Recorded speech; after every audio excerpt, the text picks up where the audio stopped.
Let's continue our look at the book of Ecclesiastes by turning to chapter number 9 and get ready for verse number 11.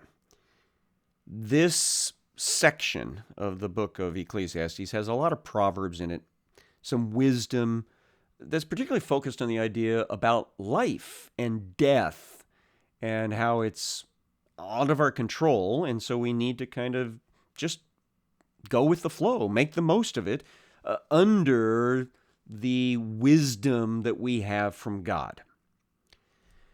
Now, there is a philosophical belief in certain areas of Christianity and in certain times back into Judaism as well, that God decides everything, that He makes all the decisions and therefore causes things to happen. This is a fatalism that we're talking about here. Now, I do not believe that is upheld by Scripture, and I do not subscribe to it myself. And I think this next part of the book of Ecclesiastes kind of speaks to my belief that sometimes things are just random. God made us and made this world in a very specific, very good fashion. That's his own testimony from the book of Genesis. But then sin came into the world, and entropy was introduced. In the scripture, it's referred to as the curse, where everything starts falling apart, sometimes more quickly than other times. And then you've got the multitude of people that are exercising what we would refer to as the free will that God gave to mankind. And I believe he really did. I think he gave everyone the ability to make choices, both good and bad. And when you've got a bunch of people making free will choices, both good and bad, that causes this complex web of interaction among the people. And that plays throughout all history. And so you've even got impacts in the current time that we live in, current areas that we all live in, that have echoed here from way back at the beginning of time itself. And so that's what I think contributes to this idea of randomness. So that even when we do our best, even when we make the best possible plans, every once in a while we get this hiccup in reality that throws everything out of kilter. And so book of Ecclesiastes is aware of that. I think this is Hezekiah's writings, and in his research, in his observations, he noticed randomness. So let's read about that. Ecclesiastes chapter 9, verse 11.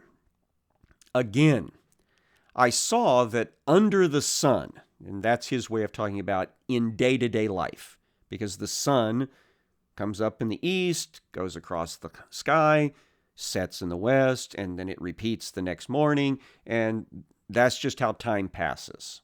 So again, I saw that under the sun, or in day-to-day living, the race is not to the swift.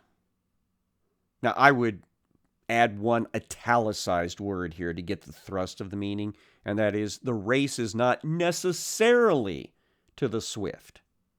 It very often is.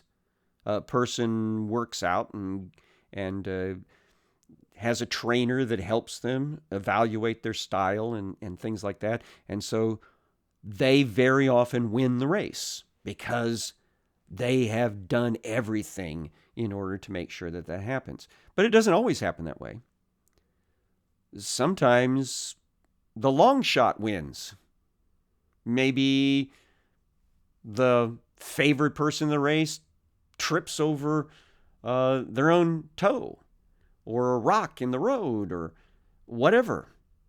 Maybe some sort of weird gust of wind blows one runner against another, and so the whole pack goes down in a great big tumble, and the person that was at the back that didn't get hit by all of that tumbling crosses the finish line first. That's random.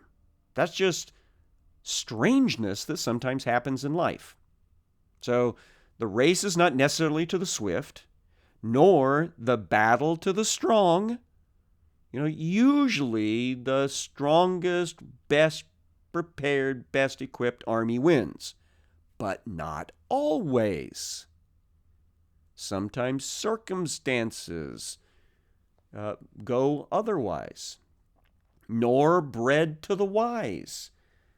So you think about wise people as being the ones that have probably more successful lives. So they're able to get the food that they need, but not always. Nor riches to the intelligent. That doesn't always happen. Nor favor to those with knowledge. Sometimes people that don't know a thing get the favor of a situation. But time and chance happen to them all. So that's his way of saying randomness is a reality. Verse 12, for man does not know his time. We don't. None of us know when we're going to die. None of us, therefore, know how much time we have. None of us know for certain what we'll be doing in a few more minutes. We got a good plan in mind. We've got some thinking along those lines, but randomness might intrude. Other people's choices might throw us off base. Like fish that are taken in an evil net. And I've warned you before, watch out about this English word evil popping up. It's not always intended as a moral word. In this sense, it's just a nasty net, okay? A bad thing. So like fish that are taken in a nasty net, and like birds that are caught in a snare, so children of man are snared in an evil time when it suddenly falls upon them. So those fish might have been minding their own business, chasing other fish or some other food source, and then suddenly a net's on top of them and their day is ruined. Or the birds be flying along and suddenly they hit this invisible fine line of net and they end up on somebody's table. That's just the way it sometimes goes. All of us could be just going along, minding our own business, and then suddenly circumstances change. Verse 13. I have also seen this example of wisdom under the sun, and it seemed great to me. So he was talking about randomness, and then he wants to talk about maybe a specific example that he's seen. There was a little city with a few men in it, and a great king came against it and besieged it, building great siege works against it. So here's a little bitty town. It's got a wall, but apparently this nearby king decides he wants this city for himself. So he comes with his great big army, surrounds it, starts breaking down the walls, and it looks like everything is lost. Then this happens, verse 15. But there was found in it a poor, so he doesn't have any money, wise man, and he by his wisdom delivered the city. So just out of the blue, this poor guy comes up with a plan. This is how we can save ourselves. And it can work. And it does. Yet, no one remembered the poor man. So years and years later, nobody had a clue about who that guy was. I like to use this example. When I'm driving down a road that a lot of my other fellow church members have driven down for years and years and years and years, and it's named after somebody, I will sometimes ask them in a class, who is this person? And I give them the name, and they go, I don't know. What did they do? I don't know.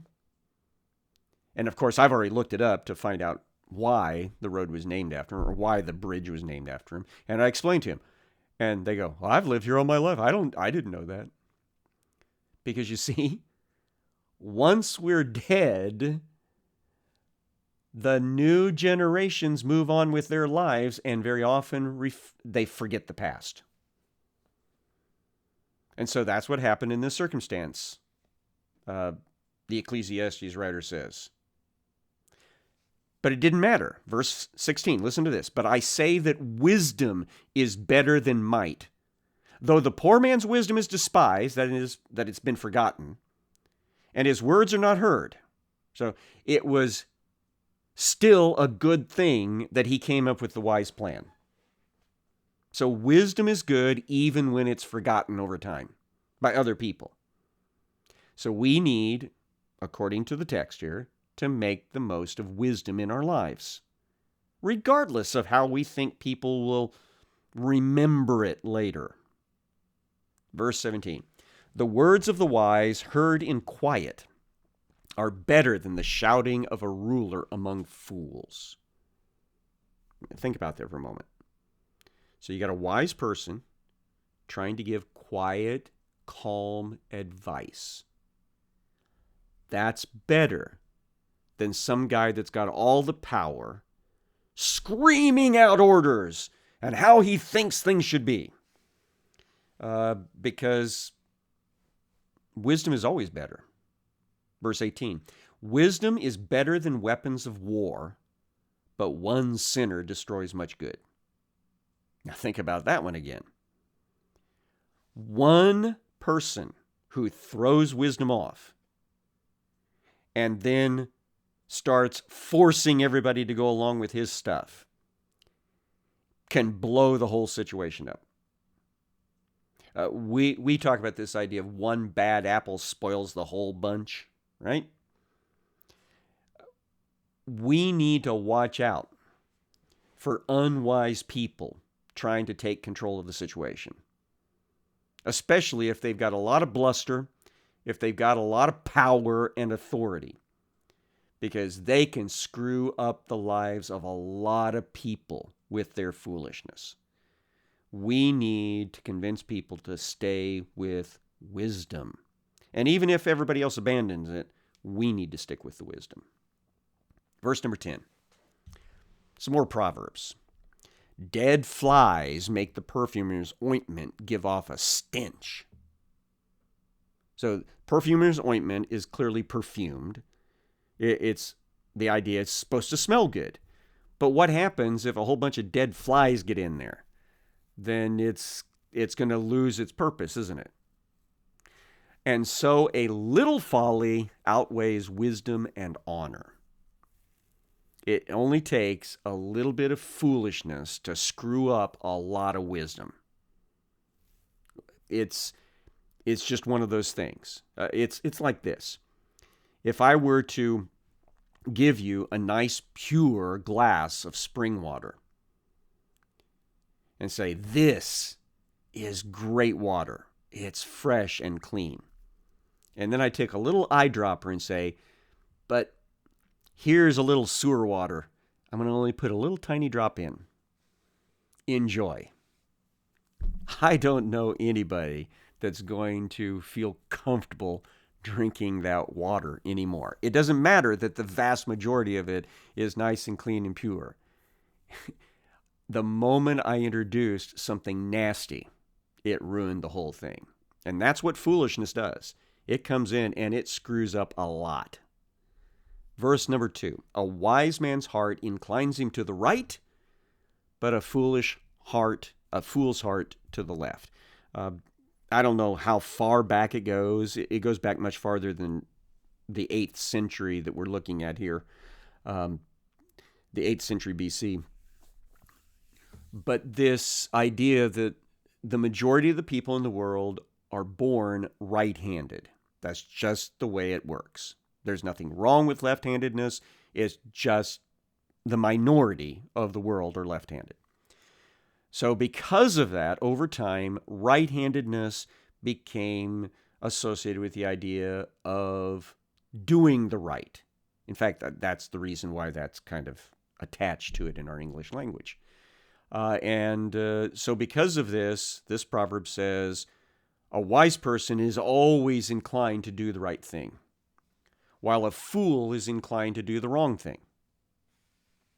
Verse 3, even when the fool walks on the road, he lacks sense, and he says to everyone that he's a fool. This is a visual play on words that you can kind of tell some of these people are out of kilter with reality by just the way they walk. They're kind of full of themselves, and they aren't paying attention. They're not situationally aware. And so we are not inclined, I think, to really want to be involved in somebody's life like that, or have them involved in our life. Verse 4, if the anger of the ruler rises against you, do not lose your place or leave your place. That is, don't give up your argument. For calmness will lay great offenses to rest. When we know scripturally we're in the right, should not back off of it. We can be kindly disposed toward the person that we're debating with, especially if they're a person of authority, like here it's a ruler. But when you're in the right, you need to stick to your guns. And perhaps over time you will win the debate with the other person. I hate seeing Christians suddenly give up positions of biblical truth just because they're being criticized by people in authority.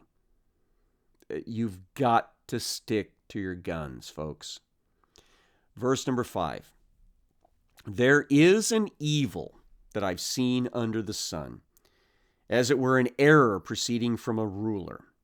Folly is set in many high places, and the rich sit in a low place. And I've seen slaves on horses and princes walking on the ground like slaves. So this is a topsy-turvy situation that he's talking about here. And there's some assumptions made that the rich person is wise in this case, while the foolish person is the one that's getting all the attention. And the wise rich person is getting sidelined. The slave here is somebody that apparently owes a whole bunch of money, and yet he's somehow managed to get a hold of a horse and ride it as if he's in charge, while the princes, the ones who don't owe the money, they're having to walk around on their own 2 feet. And it's, again, some of the randomness that happens from time to time in life. That you can't necessarily look at a person's situation and know whether they're in the right or in the wrong from that position. This speaks to the New Testament, where the Pharisees seem to have labored under the impression that if you were wealthy, that was proof that God was blessing you. And if you were poor or sick, that was proof that you were under God's curse. And of course, we know that that is not necessarily true. It's possible that that might be the truth in a circumstance, a situation, but not always be guaranteed. We have to consider all the aspects of the situation.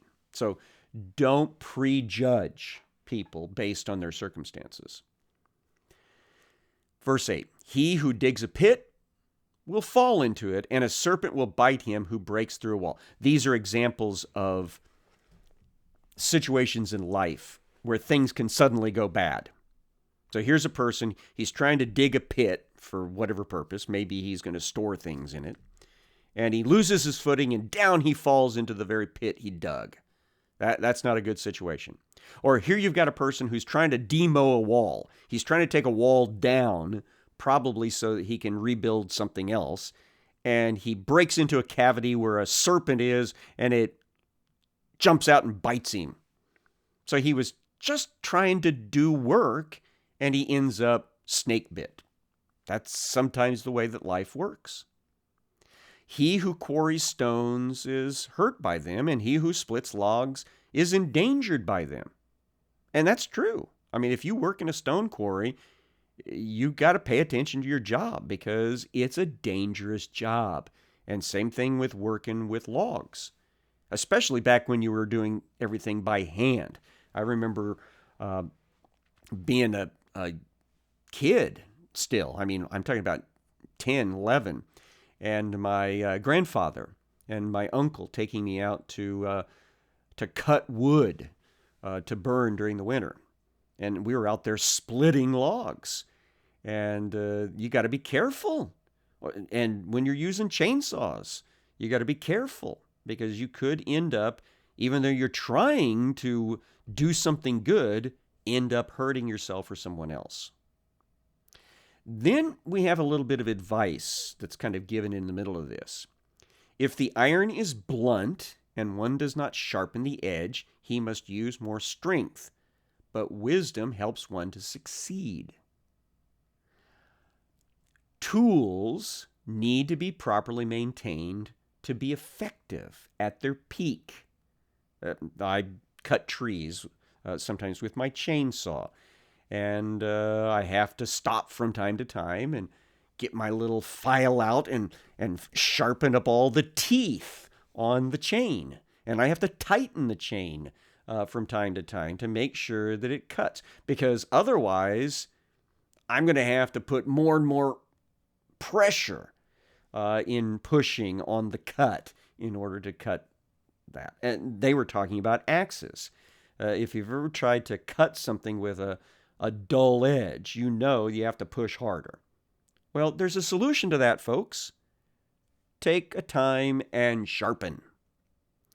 And so wisdom is kind of like that. Wisdom is where we take time and think things out, because we are much more likely to get a good outcome if we think before we act.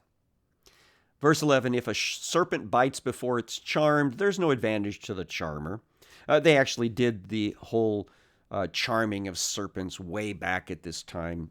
And I'm sure they did the cheats that modern day serpent charmers do, where they milk the serpent ahead of time, or they actually remove the poison glands to make sure that it can't hurt you.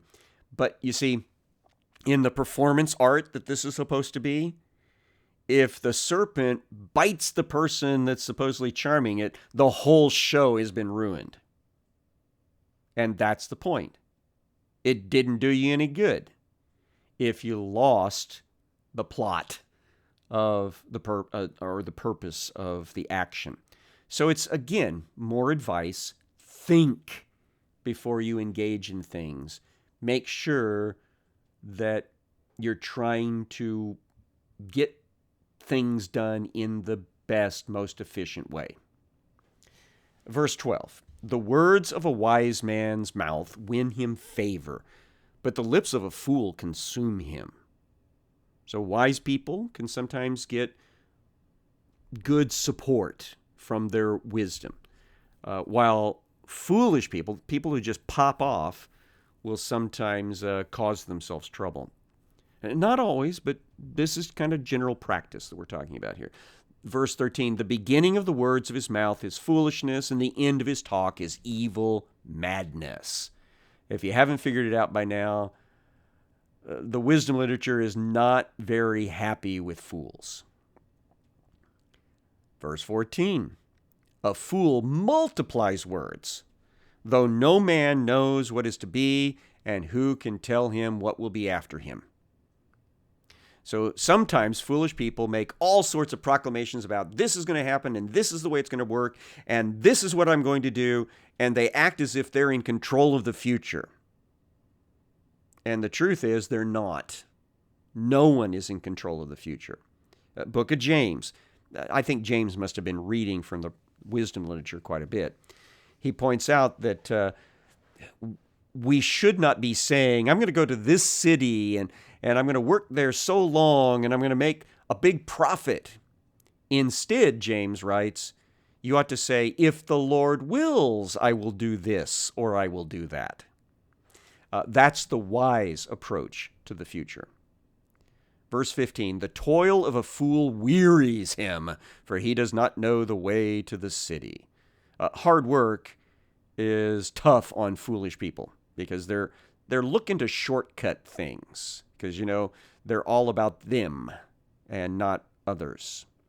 Verse 16, woe to you, O land, when your child is a king and your princes feast in the morning. Some of the horrible things that happened throughout history is that kingdoms were left with only a young child of the line.